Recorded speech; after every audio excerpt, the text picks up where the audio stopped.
Hi everyone, I'm Paul Phillips and welcome to our 2022 Up Close webinar series presented by MOA. Tonight we will be up close with Alonzo Bodden, BMW enthusiast, stand-up comedian, actor, frequent panelist on my favorite radio broadcast NPR's Wait, Wait, Don't Tell Me, and we'll be talking about his favorite bikes and passion for riding. For those who joined us for the live recording, thank you so much for your patience and indulgence as we worked through some initial sound issues. Last spring, Sean McLean, BMW Motorrad product manager, joined us for a program. He was unable to join us tonight, but recorded a welcome for all MOA members. Hi everyone, I'm Sean McLean, and on behalf of BMW Motorrad USA, I'd like to welcome you to the 2022 Up Close webinar series. I want to remind everyone that over the next few months, we'll have a few new models showing up at your dealerships. We'll have the CE04 electric scooter, something that may not replace something in your garage, but could be a complement too. And the K1600s, finally updated with a big TFT screen, updated suspension, and updated lighting, amongst many other new features. Thanks for joining us tonight, and make life a ride. Alonzo, welcome. Hello. I was worried when you signed on early, which I truly appreciate. I was worried about having the camera set, and here it was the sound. So I think we got it. All right. Are we good now? We're good now. I have Wes Fleming sending me texts directly into my head. Sound is good. Everything. Good. As I said the other day, my first kind of experience in seeing you was watching the 2013 Why We Ride documentary, and which I had watched several times. And then some weeks later, I was in my car listening to one of my favorite programs, Wait, Wait, Don't Tell Me, and I heard your voice, and I got out of the car and queued up the video and went, that is the same guy. So I've been a fan and, following you for quite a while. So thank you so much for being here. My pleasure. Thank you, Paul. For those of you who don't really know Alonzo's background, he was the winner of season 3 of Last Comic Standing. Is a frequent guest on Minnesota Public Radio's Wait, Wait, Don't Tell Me. Has had 2 comedy specials for Showtime and entitled Historically Incorrect and Who's Paying Attention. Frequently on TV appearances. Paul. Yeah. Paul, let me stop you. Let's get to motorcycles. Come on. Hey, man, I'm all set. They don't need the whole bio. Okay. Anyway. Hey, the one thing in there I'd like to say is I am Jay Leno's motorcycle guy. Whenever Leno's Garage has a crazy motorcycle, Jay calls me to ride it. Well, that's fabulous. I want to make one general comment to the audience. If you have questions for Alonzo, just send them in through the chat and I'll try and get to them.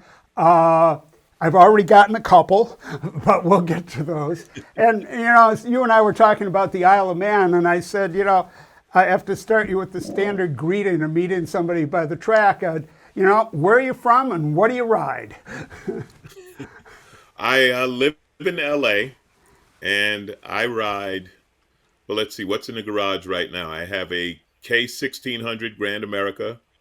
I have a 2019 GS Adventure.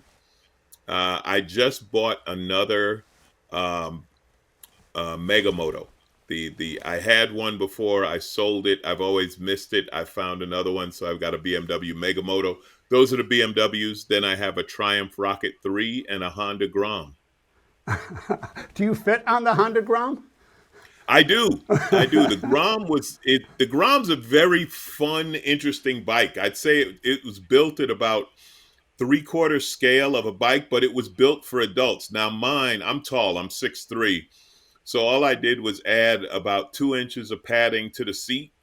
And I love the Grom. I don't get to ride it much anymore, but I still like it. It's one of those things I don't ride much, but every time I think about selling it, I ride it and I'm like, nah, I can't let it go. Well, at track days, they often go out and have a Grom race for a lap or two, and everybody comes off of that, and they could hardly stand up. They're laughing so hard.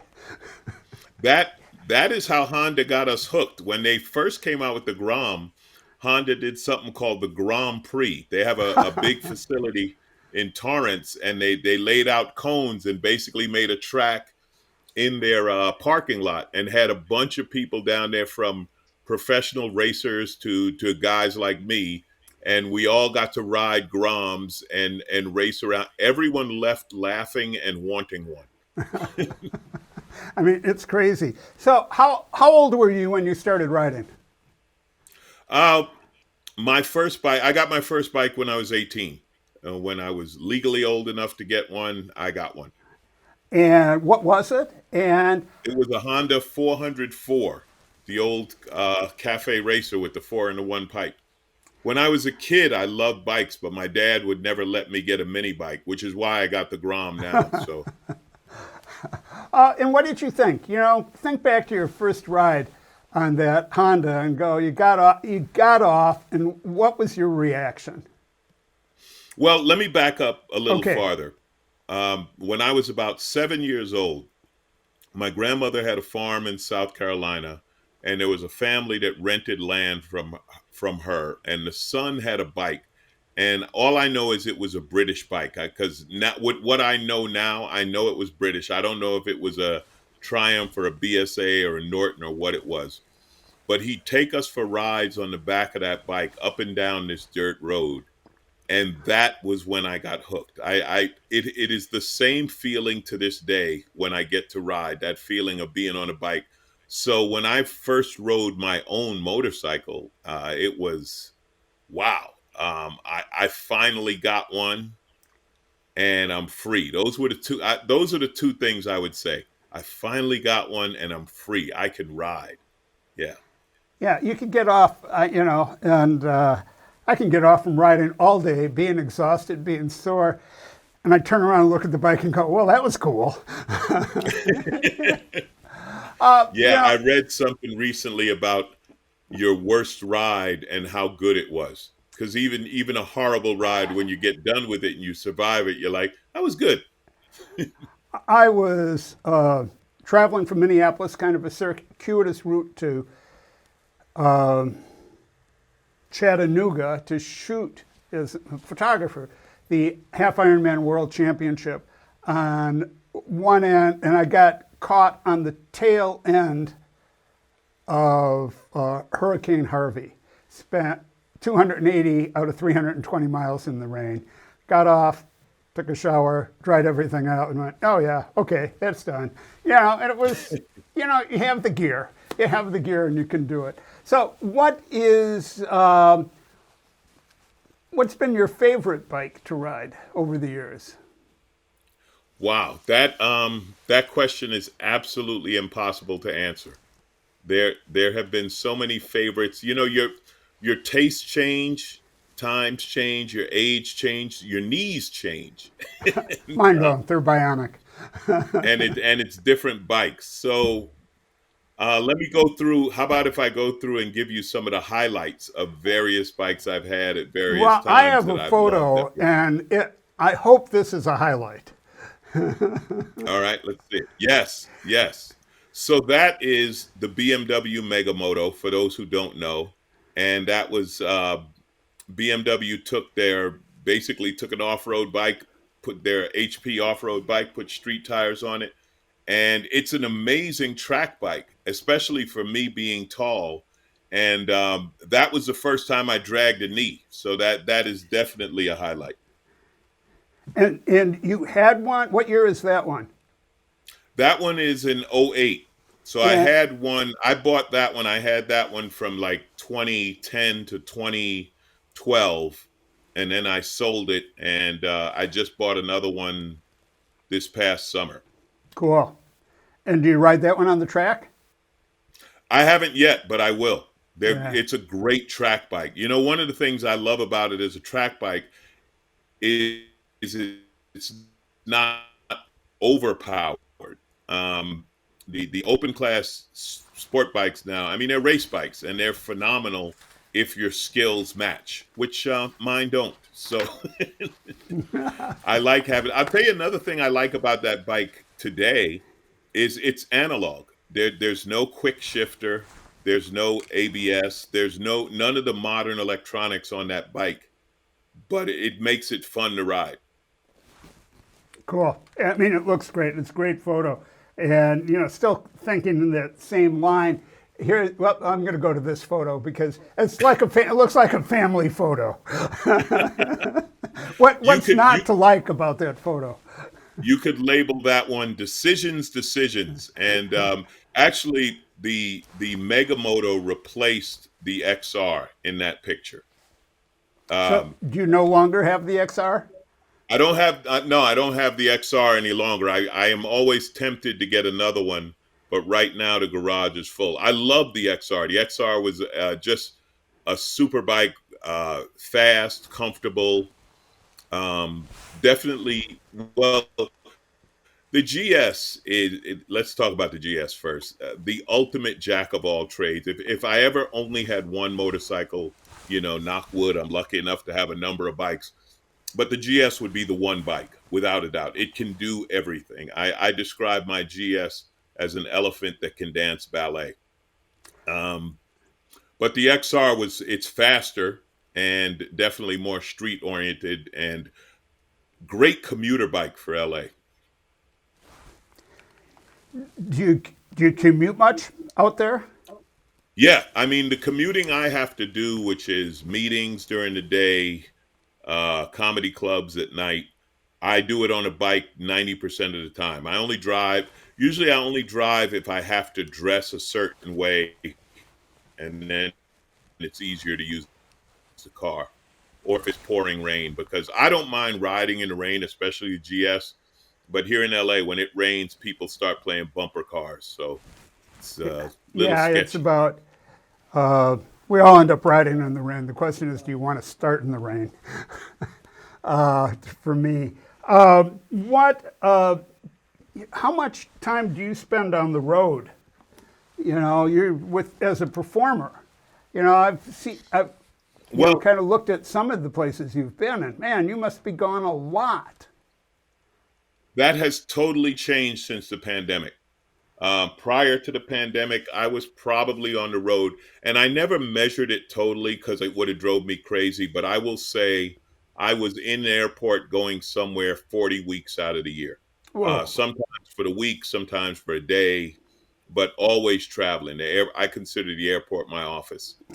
But post-pandemic, that has slowed down quite a bit, and I'm okay with that. I'm actually enjoying being home more.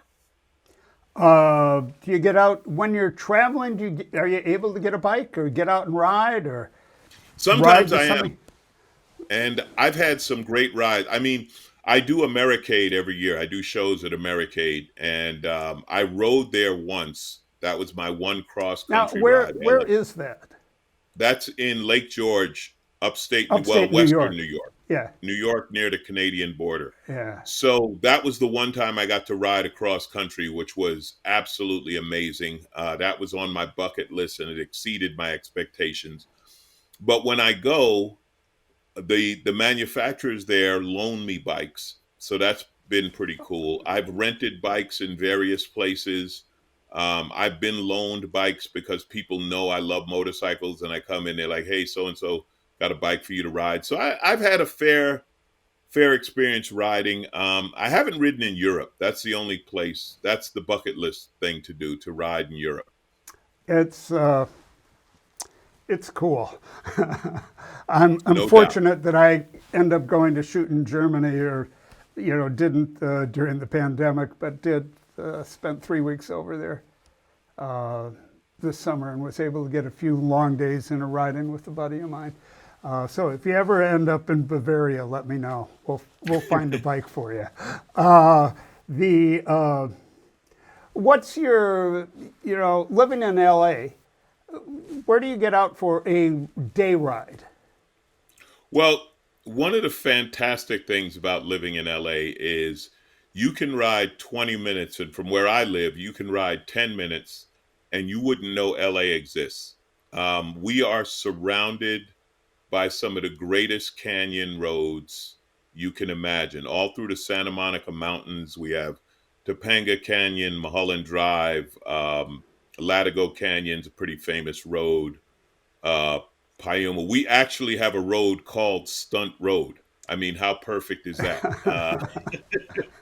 And then if you go to the other end of the city, if you go north of the city, then you're in the Angeles National Forest. And we have the Angeles Crest Highway and all the roads that branch off of that, Bouquet Canyon, Lake Hughes. Just if you head south, you're going toward San Diego, you can hit canyons in the desert. I mean, we are surrounded by excellent riding, and the particularly the Malibu Canyon roads, Mulholland and Stunt and Piuma and roads like that. 15, 20 minutes from where I live, you're in the canyon. So day rides are no problem. I'm even lucky enough sometimes to just get an afternoon ride. Like I have an hour, I got to clear my head, just get on and go. Your hats off to you. I have. Well, there's a reason we pay a fortune to live out here. Okay. Well, I have a dear friend in Ramona, if you're familiar with that area, in northern San Diego County, and my GS is living in his garage for the last month, and will be till I ride it back home in May. So we'll have some great rides around Mount Palomar and up to Julian, and yeah, it's an amazing place. And what's the other one? Borrego Canyon. We could get there from there. So that's like going northeast from San Diego. Yeah, exactly. And you get to Ramona and you have no idea you're in the same state as San Diego. It's just, we've got a couple questions. Have you done any BDRs, Acro Discovery Routes? No, I haven't. I am I'm a road guy. I'm going to do Rawhide. I've been invited to do Rawhide, and that was something that when you talk about my schedule, twice I had it scheduled, then work came up and I couldn't go. So I am not proficient off-road. I'm one of those guys who's ridden the occasional gravel or dirt road. Construction zone? My first ride on an R18, I was at an event in North Carolina, and one of the BMW Pro guys, I think they're called Enduro Pros or something. They teach BMW Enduro. Yeah. He took me on the R18, and we went up a gravel road while it was raining. And I was like, this isn't that bike. Yeah, have you ever done Superbike school? Yes. Well, I haven't done Keith Codes, but I've done a number of others. I've done Freddie Spencer's school. I did Reg Pridmore's. Yeah. And let's see, who else? I can't remember the other one. I did a flat track school also, but I haven't done Keith Code's Superbike. Do you work on your own bikes, or who works on your bikes? Let me tell you something. Years ago, and I'm a licensed airplane mechanic, so I know how things work. And years ago, I did work on my own bikes, but today, with the technology involved, I say they should just mark the engines, none of your business. If you don't have you know what it is? It's the diagnostic tools, right? So if you don't have the proper diagnostic tools, which I don't, I just figure it's better for me not to mess with them. So, I mean, I'll bolt on parts. I can do stuff like that, but when it comes to opening it up and doing major work on it, no interest in it. There are professionals. I'll pay them and not screw it up. Yeah, it's the old, they charge you more if you tried to fix it first yourself. Yeah, exactly. Here's the best question that's come in. What's your favorite motorcycle joke? Wow. Not to put any pressure on you. I don't even know any motorcycle jokes. My favorite motorcycle joke is a Harley rider in chaps telling me how tough he is. Anyway, I know I'll get in trouble for that one, but not in this crowd. How about motorcycle songs? Ah, man, I So, don't okay, know. this can go Off the into top, two categories. One, about riding, and one that goes through your head when you're riding, or makes you. I don't have necessarily one off the top of my head about riding.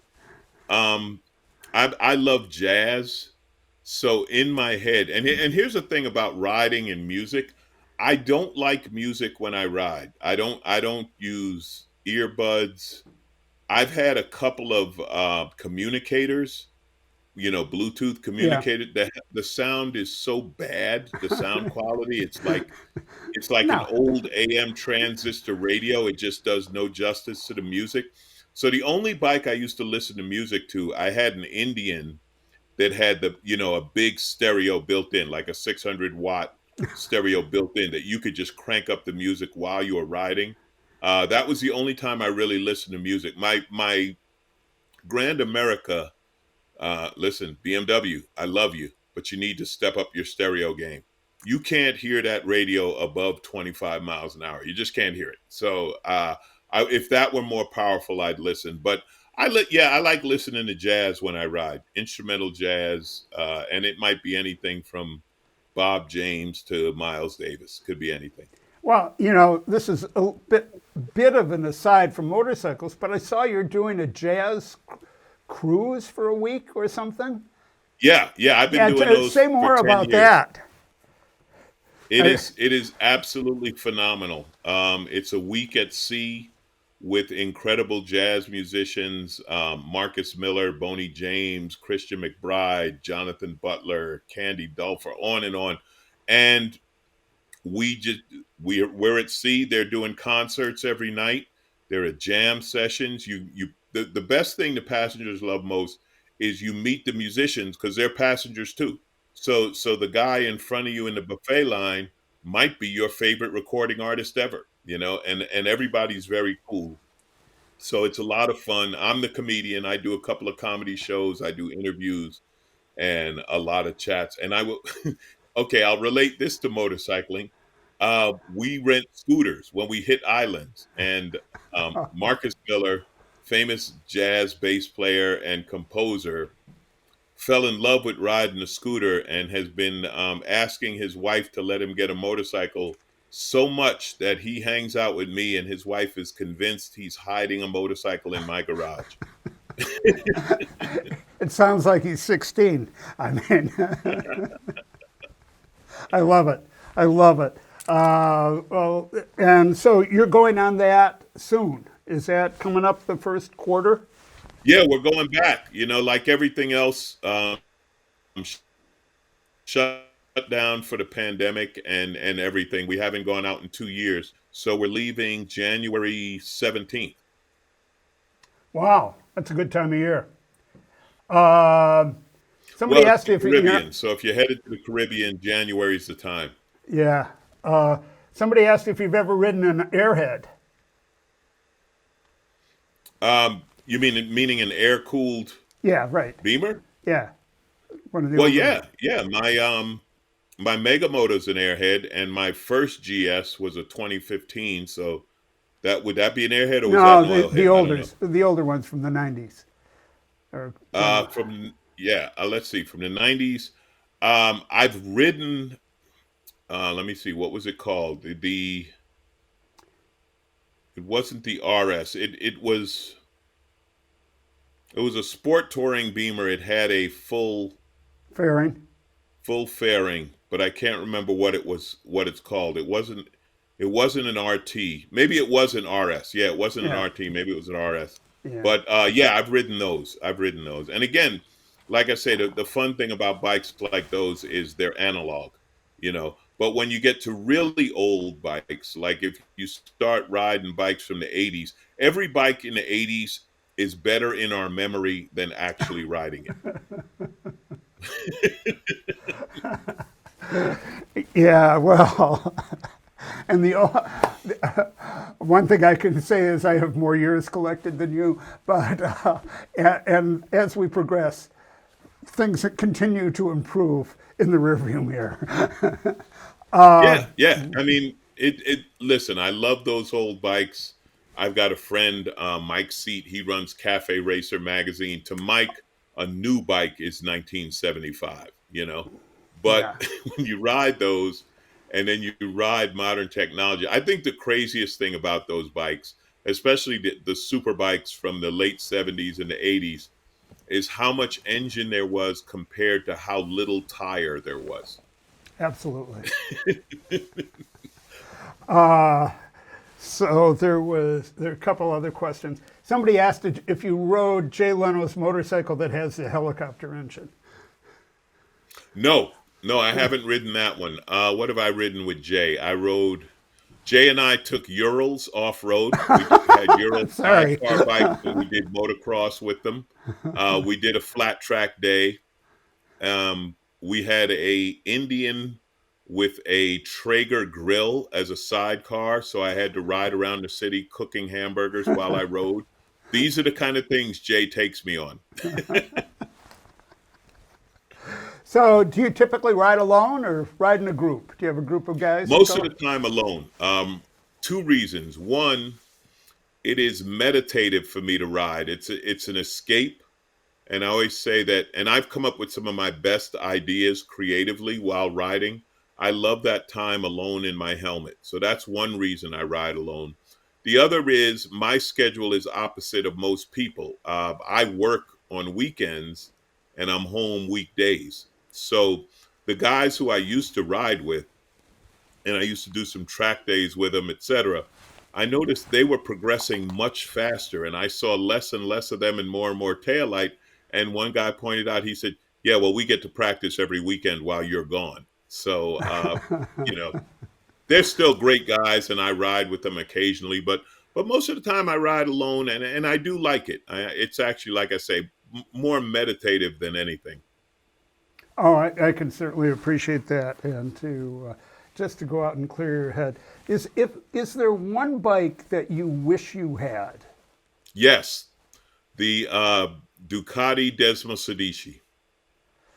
That was the MotoGP bike that they basically made it street legal. They were like $70,000 or $80,000, and I've always thought that would be just the coolest thing to own. Listen, Paul. I don't even know if I could ride that thing. I certainly couldn't ride it the way it was meant to be ridden, but it just seems like something that would be super cool to own. Oh, there are bikes that you look at and go, no, I'm not gonna get on that, and that's cool.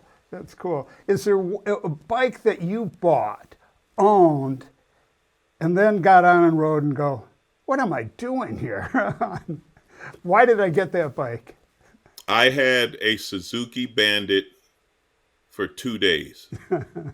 It was the most boring, ordinary, like, the phrase UJM, Universal Japanese Motorcycle. It took that to the extreme. And this is what was terrible about it. I traded in, I had a Valkyrie. No, it wasn't my Valkyrie. I had a Blackbird. And I traded it in, and I got that bike. And I went back to the dealer, and he was like, "Yeah, we already sold yours." So I couldn't trade back, and I ended up taking a massive loss and trading it in on a speed triple, which I absolutely loved. Cool. And speed trip. So, what size speed triple? I mean, I'm familiar with a few. It was the 1050. 1050. My experience at the Isle of Man. I think Peter Hickman rides a 670, 625 in the sport bike category, and just flies on that thing. It's a great bike. Well, we're about running out of time. I have one more slide here that I wanted to put up, and because we've got people watching this nationally, do you want to talk about this for a moment? Yeah, New Year's Eve weekend, I will be in Indianapolis. It's going to be a fantastic weekend. Comedy is a great way to bring it. It's great to laugh in the new year because you're out and you're doing something, but you're not, crazy dancing or drinking and driving. So laugh in the new year. We definitely need it now. We're bouncing off the pandemic into who knows what. I have a friend who he said, listen, after last year, we officially can't say Happy New Year anymore. We have to wait and see how it goes. We have to give it some time before we even. Have to wait to the end, like. And Indy is a great city. I used to love when they used to do MotoGP in Indy, and I don't know how much of a fan you are, or whatever. I They am. had the best weekend because they had MotoGP, they had the Lucas drags for drag bikes, and they had the Indy Mile flat tracking. And the city would literally shut down downtown, make it motorcycle only for the weekend. Thousands of people were there, all kind of bikes. It was fantastic. Indy's a very cool city. Alonzo, I really appreciate your time and willingness to chat with us. I have something I want to send you, and we'll figure out the address. But this is my some of my favorite photos from the Isle of Man. It's called I love Up that. Close at the TT. It's it's kind of a coffee table book. It's thin, so I think it's an espresso table book. I look forward to that. That's excellent. Like I said, will. I'm going to make it to the TT one day. And yeah, I'm counting on seeing you there. One of my favorite spots at the TT happens on a Wednesday night where the people that I stay with and go to the pub every Wednesday night. And I think the people around the table, we counted something like 300 years of TT experience. Wow. Yeah, it was just, it wasn't checking fact books and logs. It was, do you remember the time? And it was. Well, Pardon? just so you know, Paul, I will be able to add nothing to that conversation. Oh, you don't have to enjoy. I don't add anything. I just sit back and go, this is so cool. I am so lucky to be here. And the TT is back on for this year, and we're all excited. Again, Lonzo, thank you very much. It's been great, and we're going to get this edited so and put it up on YouTube so we can take out that first part where nobody could hear Ted or anybody anyway. So again, thank you, and I'll get an address and get that book out for you. Thank you, and definitely want to shout out to the BMW MOA. You know, Paul, we talked about this. I think I should join. Well, actually, I have been authorized to give you a free membership first year. So. All right, I will take you up on that. We'll email, we'll figure it out. But absolutely, I would appreciate that. Thank you, and thank you to everybody watching and listening. Are you into? Well, we'll talk about this later. But as I said, that's my book of favorite photos. So if there's one you'd like larger, I'd be thrilled to give it to you. So, thank you. Anyway, again, thanks a lot for everything. We're going to go back to Ted for a moment, and then I have a few cleanup things to do. So thanks a lot. It's been great fun, and all right, just have a an great honor night. for me. Happy holidays. To you too. Hey, Ted, you're still here. I am. I wouldn't pass that up. Well, what else do we have to talk about now for a few minutes before I get into coming attractions? Gosh, I can't believe you would ask me to follow up on that. That's not fair, Paul. Plus, I heard you say that you were going to edit out my portion at the beginning. Well, nobody could hear you, so let's talk about it again. Let's talk about it again. I appreciate you offering Alonzo the membership, and I would tell that came from Reese. Crowd, that came from Reese. No, absolutely. I know a lot of the crowd is probably MOA members, but we do have a program where if you know someone should be an MOA member, if they're like-minded like us, they ride BMW motorcycles, they're a motorcycle guy, we do have a program called Member Forces where we can make them a member for their first year on us. So if there's anybody in the crowd tonight that's listening and is not currently an MOA member or hasn't been, but they want to be, they can contact any one of our staff members, but especially me by email. It's just .org, and I would be more than happy to take care of their first year of membership for participating with us tonight. So any staff member, or email me directly, send a contact form in through the website, let them know that you heard from Ted on the Paul Phillips show, and we can get your first year of membership taken care of. Okay, now why don't you go over, talk about what's coming up next week in Chicago, and talk about a couple of the getaways. Yeah, absolutely. So this weekend, December 18th, we will actually be finalizing our very popular fundraising raffle. It's called the One Ticket and You Pick It. So we had about 3,500 people enter our raffle drawing, and this weekend we will draw the winner, and that person will win any new motorcycle in the BMW lineup, including the M1000RR. So a prize value up to $37,500. We will make somebody very, very happy this Saturday. That's going to happen at Motorworks Chicago. So if you happen to be in the Chicagoland area, come out to Chicago, to Motorworks Chicago. I think they've got some sort of holiday Christmas party festivities going on. They'll have some light snacks and drinks for everybody. At noon, we will actually unveil our custom bike, which will be the subject of our spring completely custom raffle. And then at 1 o'clock, we will do the drawing for the One Ticket and You Pick It. So it'll be a pretty big day for us at Motorworks Chicago on Saturday. And like I said, it's open to the public. Anyone can come out and join us and be there to see the new bike, as well as make somebody's Saturday when their name is announced as the winner. And of course, Ted, be sure and say hello to my buddy Johnny Chef. I absolutely will. Absolutely. He's got a really cool place there, and we've got, of course, Chicagoland area has always been really popular for the MOA. We've got some really strong chartered clubs in that area, a lot of membership, so it kind of made sense to do it there. Zach, our builder, is actually from southern central Illinois, and kind of a very interesting guy all in his own right. He's been around the MOA and the BMW world a really long time. He's built some custom bikes before, and he's built a beautiful R100 for us to show off for this spring. Thanks, Ted. When's our first getaway coming up? First getaway is the weekend February 18th through the 20th. That's in Destin, Florida. So if you want to escape the winter from anywhere north, you can come down to the panhandle of Florida and the crystal white sand beaches.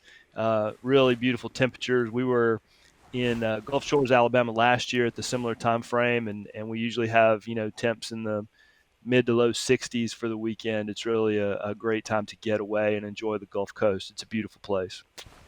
Thanks, Ted. We're going to, I know you and I will talk as we do.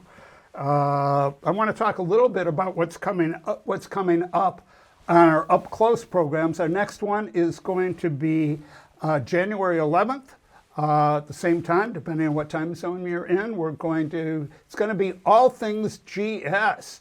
We're going to have Sean Thomas, BMW brand ambassador, talking about all the lines.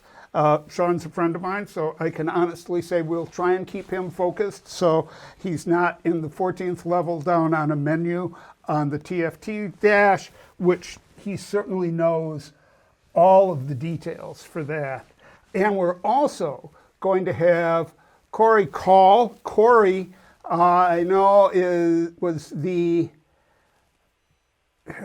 top U.S. qualifier for the 22 GS Trophy competition in Albania. An amazing rider. I got to know him because he was driving for us at one of our Ironman events, and it's going to be great fun.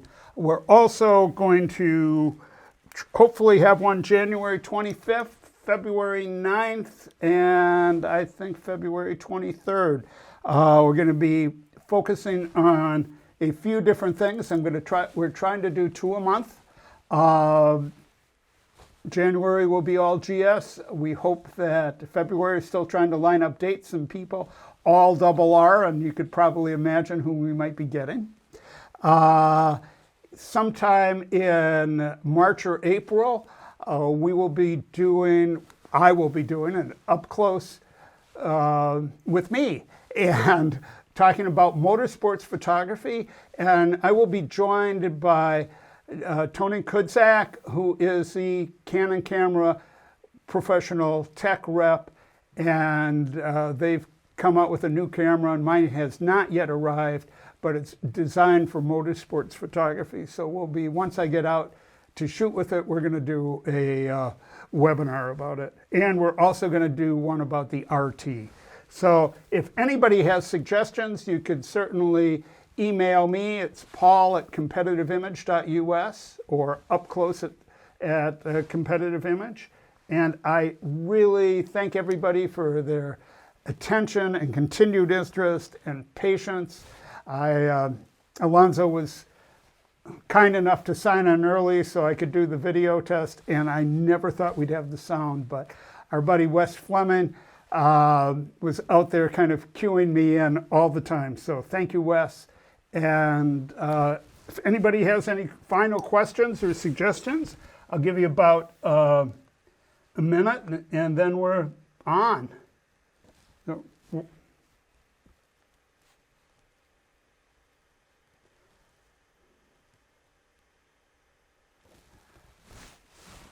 thank you all. We'll see you on the next one. Cheers and happy holidays.